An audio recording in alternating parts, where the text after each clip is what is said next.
good. Go Raps. Actually, speaking of the Raptors, first off, I made a video regarding this, and supposedly this is all outside noise by rival executives. But Masai Ujiri has allegedly made OG Anunoby open for trade or available for trade, and they are looking for potential trade partners for OG Anunoby. Again, Raptors fans have said this is just smoke screens put out by rival executives. Yes, I like it. I like it. I I actually made like a pretty long Raps video last night. And OG is that one guy where I'm like, first couple of games of the playoffs, with Siakam struggling, Freddie's hurt, Gary's sick. He was the guy. He was like the only dude in the starting lineup that was like producing, because you also had Scotty injured. Like the playoffs were a mess for the Raptors. Just so many things going on, but OG was that freaking dude putting out. He was giving you like 20. He wasn't doing anything crazy, dropping like 40 bombs, but he was giving you 20. We know what he can do on defense. We know he can hit threes. And I believe is he now 24? Like the dude is he's so freaking talented. He's 24 years old, man. There's no way they are trading him unless they're getting. But real quick, one of the things is, as much as I don't want him to trade OG, as much as I don't want him to trade Siakam and Freddie, and I don't think it's going to happen, if they were to do it, he's like that. He's one of those GMs where it's like, all right, this doesn't make sense to me, but I'm going to let you do your thing. I'm going to trust it. Let's see the vision, right? Because he's playing chess. He's thinking 5 years from now right now. So we'll see. What do you think? So in the past 2 seasons, first off, I have been a big proponent that I believe that OG Anunoby has the talent to become one of the next best two-way wings along the lines of Paul George, Kawhi Leonard. I'm not saying that he's going to be that good, but how Paul George and Kawhi Leonard were guys who came in with being defensive-first guys who their offensive game caught up eventually, and they became just as good defensively as they are offensive, and that there's certain guys, like you could put Chris Middleton in there, Paul George, Kawhi Leonard, there's probably a few other, that they're 6'7", two-way wings who can guard 1 through 4. And OG Anunoby this year, he basically had career highs, 17 points, 1.5 steals, almost 3 assists a game, 5.5 rebounds, shot 37% from 3, 44% from the field on 36 minutes a night. But in the past 2 seasons, he's only played 91 games. Yeah. Out of a possible, 150, 64. Oh no, 54 because of the 54. Yeah, 54. So, and then he's never played a full season. And I know he's played basically, besides the past 2 years, at least 60 games, which means he's only missed 10 games, which means he's probably missed 1 to 2 games every few weeks. It becomes hard. Because I love Pascal Siakam was reborn as an All-NBA player, the third All-Team, like a potential third-team All-NBA-esque player when he was like that 25-point scorer, getting almost 10 rebounds a game while dishing almost 10 assists a game. He was like basically a demigod there. But then you have, I don't know. OG's on a really good deal. I think and I like Pascal. I like everybody on this team, and I think the only players you could really think about trading are Fred VanVleet and Gary Trent, because you could argue that they don't fit the timeline, or Gary Trent fits in more. Fred VanVleet's a little older, but Gary Trent and Fred VanVleet don't fit what they're trying to do with like the length. Yeah, the thing with Fred, and I know a lot of Raps fans disagree with me on this, is because I see Thomas saying, I think OG is one of the players he thinks he could be traded, but I think it's Freddie. I mean, what sucks is there's kind of like a sour taste of Fred right now because of, like, he was hampering a hamstring pretty much the last 30 games or 20 games of regular season, 30 games in total or what have you. So I just don't know, like you said, he doesn't necessarily fit that long, big and long, but I think that they'll go through another year of development and progression. It's a very interesting team. I'll tell you that. I just think Precious Achua, Pascal Siakam, and Scotty Barnes and OG Anunoby all fit together really well. Yeah, I agree. And then even GTJ is As a six man, chipping away. is great. I love GTJ as the six man. I love that was something during the, and that's nothing wrong. I think he has the talent to be a starter, but like he's a starting level player. But I think there's certain guys in certain situations they're better utilized as off the bench guys. And I think Gary Trent is just that guy that for the Raps he would be best utilized coming off the bench as the guy with the green light to drop 30 points.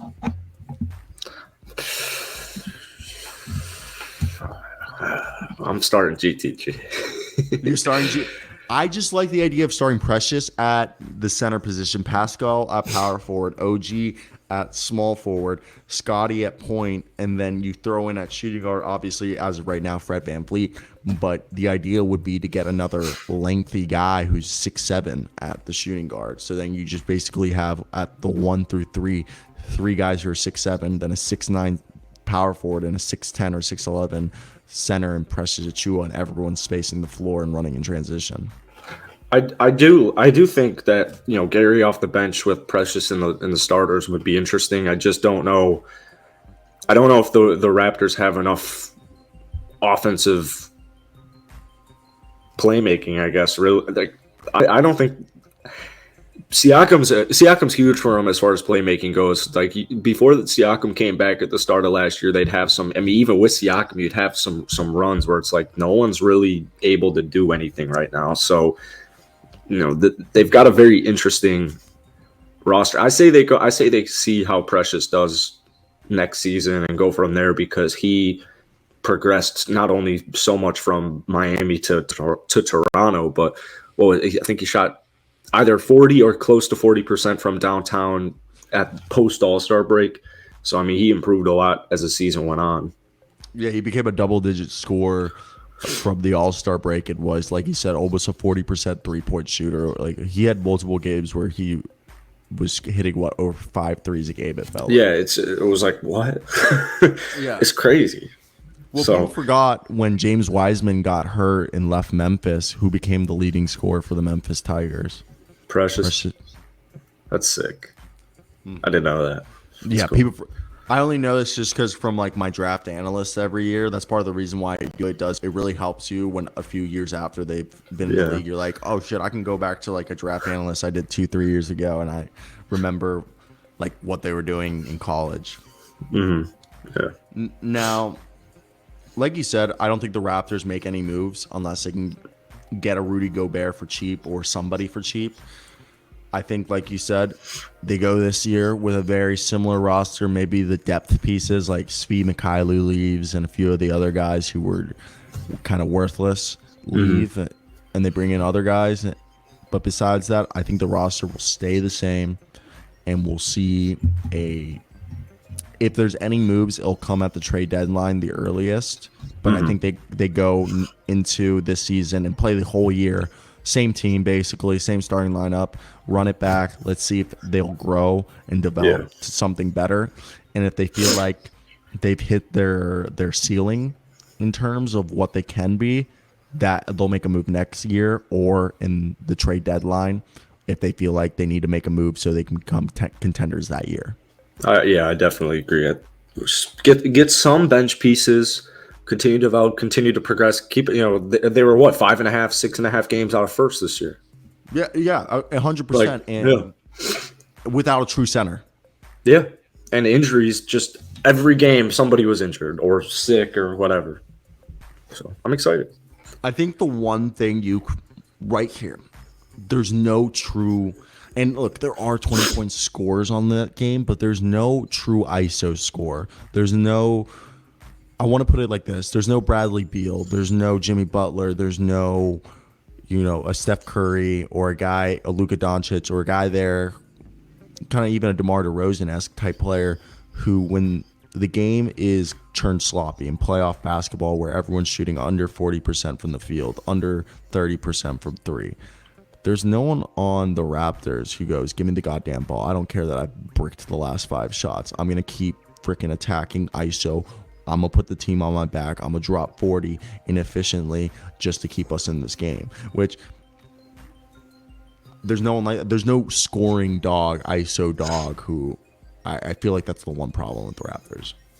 I can see that for sure. I think Freddie does a good job at doing that sometimes or most of the time or a good amount of times, but they lack that. Yeah, they lack that consistent, reliable, kind of that JB.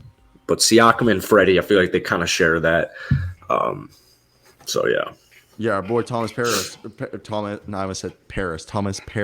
literally said it right there.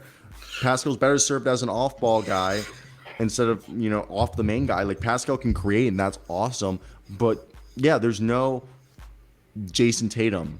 Yeah. You're going – there's 2 minutes left in the game. You're down 93-91. Give the ball to Tatum and call an ISO, and everybody knows that Tatum's going to do something. Yeah. Because, you could argue either of those players, Freddie or Siakam, like, you don't know. Like, they're awesome, but I think they're more second or third options. Yeah, 100%. Yeah. And it's nothing against the Raptors. The Raptors have developed a fantastic basketball team. There is just shout out Shade Texton. What up, dog? Hello, Shade. And that's the thing is I only see them making a trade this offseason if they can get a dog. And honestly, I would love for them to get Zach LaVine. Zach LaVine, would you trade Fred VanVleet or OG Anunoby or any one of the guys who have a bigger contract in a sign and trade for Zach LaVine? I would also like to hear the Raps fans or anyone. Would you trade? Well, what's tough is because my thoughts on Zach LaVine are I think he's such a big liability defensively where he doesn't do enough offensively in crunch time for me to I don't care if he isn't a Chicago Bull next year. Like, personally, he's so cool, and I wish he becomes that guy, or because he's really talented, but I just don't know if I can put my full faith in the Chicago Bulls franchise on Zach LaVine and paying him 5 years, $220 million, because it seems to crumble when it matters the most. I don't know if I can really rely on him that much. There's just a lot, but maybe the thing is, I don't want to have if I'm the Raps, I don't want to have a backcourt of Fred and LaVine. But I also don't know if the Bulls would be licking their chops to get Freddie. It'd have to be almost like Freddie and X. But Picks. Yeah, well, we'll see. That's a really good question. I'll have to kind of try and let that marinate and maybe make a video on it, because that would be really interesting if you give Toronto just that guy, that scorer, a guy who can just score. So it would either be Fred VanVleet or Pascal. I would assume they'd have to give up to match the contracts.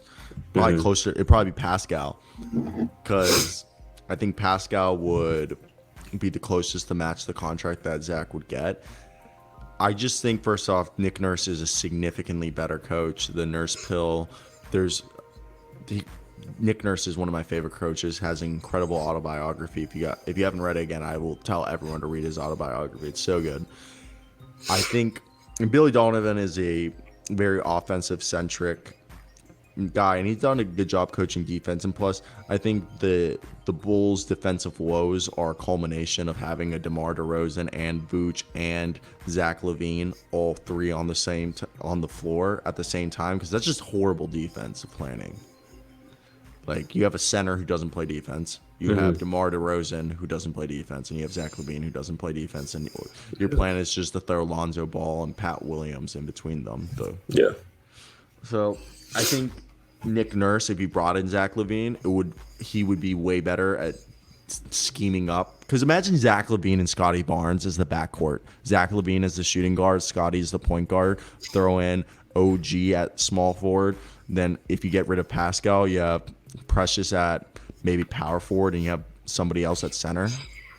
I don't know. Interesting. I'm done with the Raptors now. We're gonna move on from Raptors talk.